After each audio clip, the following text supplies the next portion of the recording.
We welcome you to the Tuesday edition here of A Word of Encouragement. And today I'd like to go to chapter 5 of Galatians. What a wonderful chapter that speaks of the Spirit of God, the fruit of the Spirit, the fact if you walk in the Spirit, you won't walk according to the flesh. We can truly have victory. But preceding those great promises, there is a section here that speaks of the importance of us determining we're not going to live for self. You know, you can't have deliverance unless you decide you need deliverance. And we read in verse 13 of chapter 5, "For brethren, ye have been called unto liberty. Only use not liberty for an occasion to the flesh, but by love serve one another. For all the law is fulfilled in one word, even in this, that thou shalt love thy neighbor as thyself." Love is the opposite of self-gratification. We are born sinners. We are born looking out for ourselves. Self-advancement, self-protection, self-enjoyment, on and on we can go, are just the very integral part of our fleshly nature. When we are saved, the Spirit of the living God regenerates us. We become a new creation, and the Spirit of God indwells us. Now we have the potential to say no to the flesh, which means no to self, and to be able to have that supernatural reality of love. One of the most powerful things in the testimony of a believer, especially in dark days, is the love of Christ.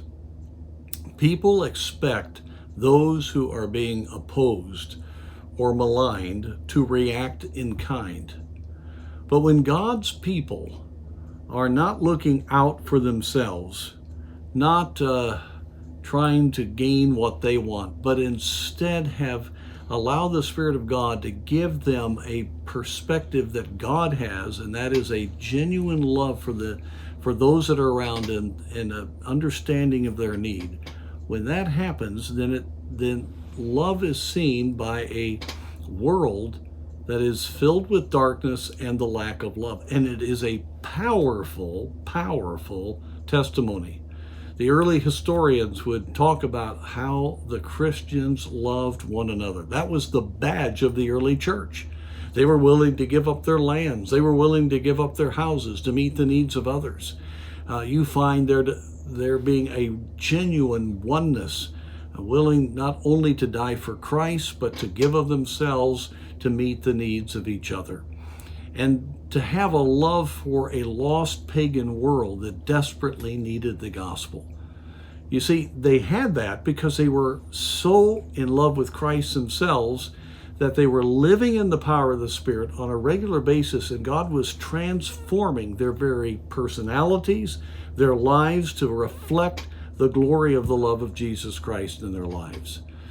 I've been in times of revival. I've seen God work in people's lives, and I'm telling you that one of the most precious things in the world is to sense the love of Christ flowing out of the innermost beings of Christians who are in full fellowship with God.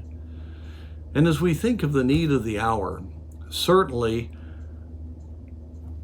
we're blessed when we're free of self. We're encouraged. But oh, how this dark world needs to see the real thing. You have seen on signs, love is love. In other words, trying to underscore relationships being above anything else, even if they're not biblical.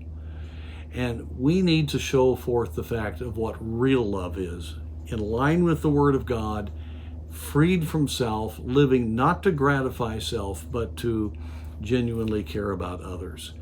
And so in this world that's really mixed up, may we have that love of Christ, which will encourage us, which will thrill us as we get freed from self, but will also have a dramatic impact for the cause of Christ in these days.